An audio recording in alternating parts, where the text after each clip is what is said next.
jack of all trades, and this is my good buddy Eric, who came from Philadelphia. Say hi, Eric. Hey guys. To build this sculpted table that he designed for the tiny house. Super fun project. Before we get started, I would love to give a huge shout out to Squarespace for sponsoring this video and this channel. Let's get after it. Let's do it.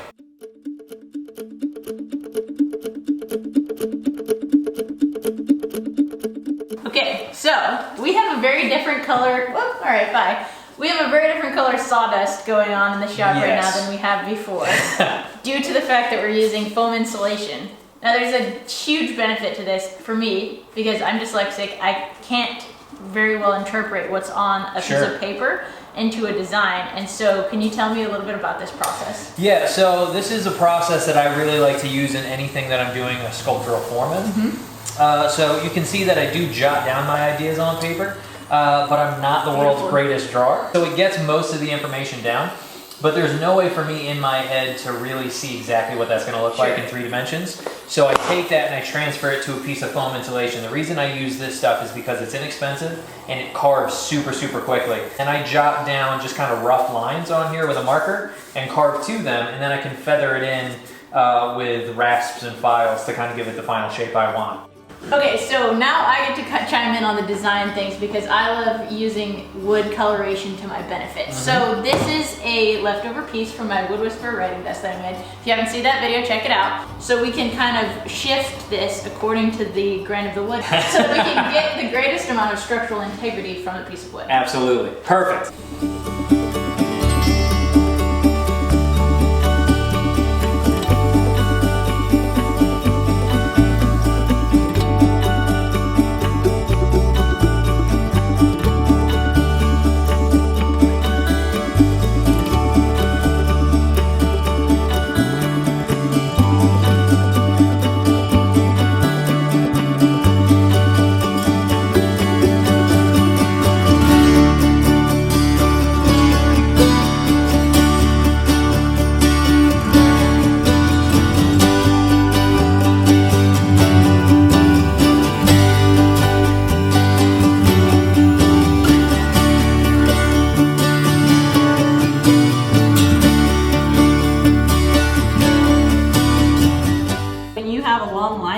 You can actually make yourself a little marking guide by using the pinkies of both hands and just making yourself a little guide here. When you need to do multiple layouts, you can use sliding rulers and set it to the depth that you are going to use, and then you can just pick up and make easy, quick measurements. So this one's set for the halfway point, this one's set for our taper, and your workbench is always your third hand when you don't have one.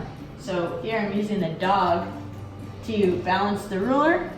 I'm gonna get it set where I need it, and then that's holding it in place so that I can kind of use every available asset here without having the ruler slip.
These have been roughed out with the power carving. Yep. It is now time to refine and shine. Absolutely. My next t-shirt, no one take that idea. So we're gonna clamp it up here in the, you know what, the clamp goes this way.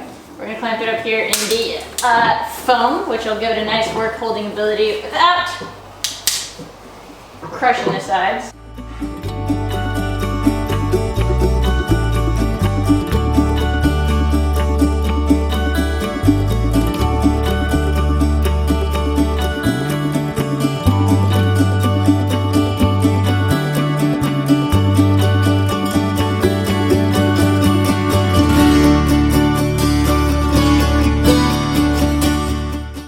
note about how the grain follows the curve of the wood. Even though it's a cut and not bent piece, this is going to be substantially stronger, and that's why we quote unquote wasted so much wood cutting these out.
Okay, so right off the table saw, these things, you know, fit nicely, right? Mm-hmm. Probably the easiest thing to like adjust the fit here would be to plane it.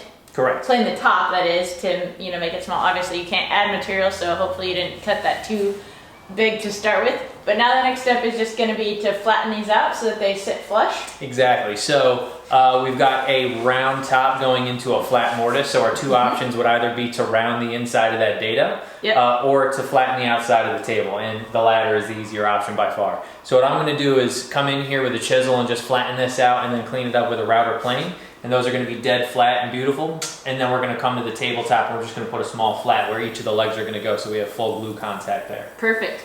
Cool. All right. So then the next step would just be to make this lower shelf? Exactly. So as soon as these are cleaned up and cut out, then we're going to make this lower shelf, have another shallow dado right here. We're going to glue the bloody thing together. Perfect.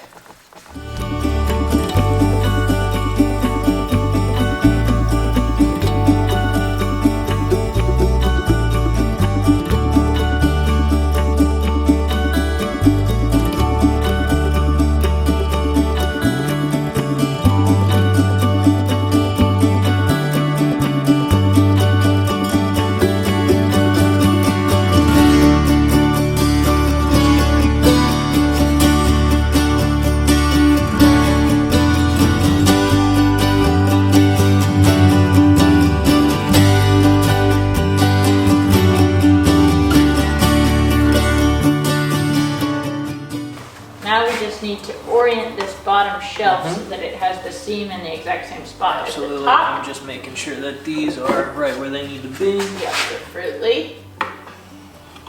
That is good. Woo! Okay, so if we mark the mortises, we could actually do this the same as you do with a biscuit joint and literally just do one of these. The hole is going to be slightly oversized anyway because you want the epoxy to be able to grab onto something. So doing that's a great idea, and then we'll just clean up these two on the outside.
time to tune in to watch this video. I hope you leave feeling challenged and inspired to do things with your hands as well.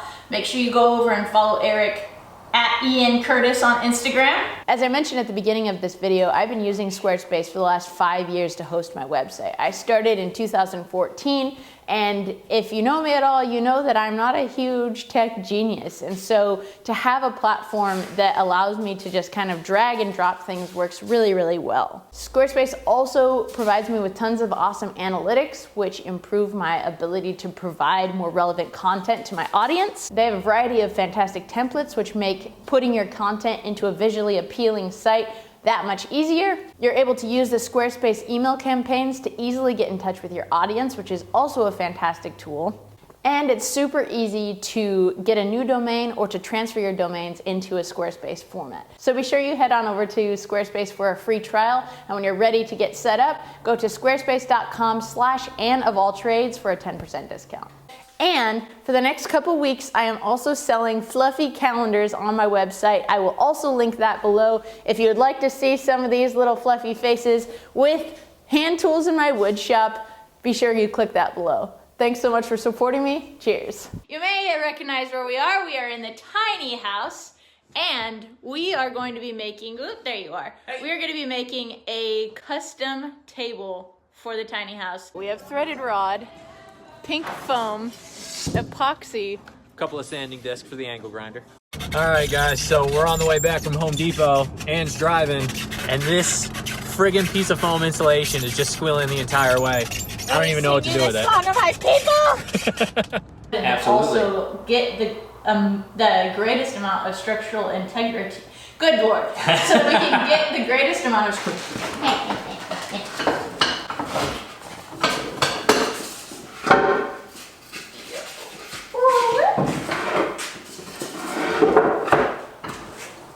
safety first.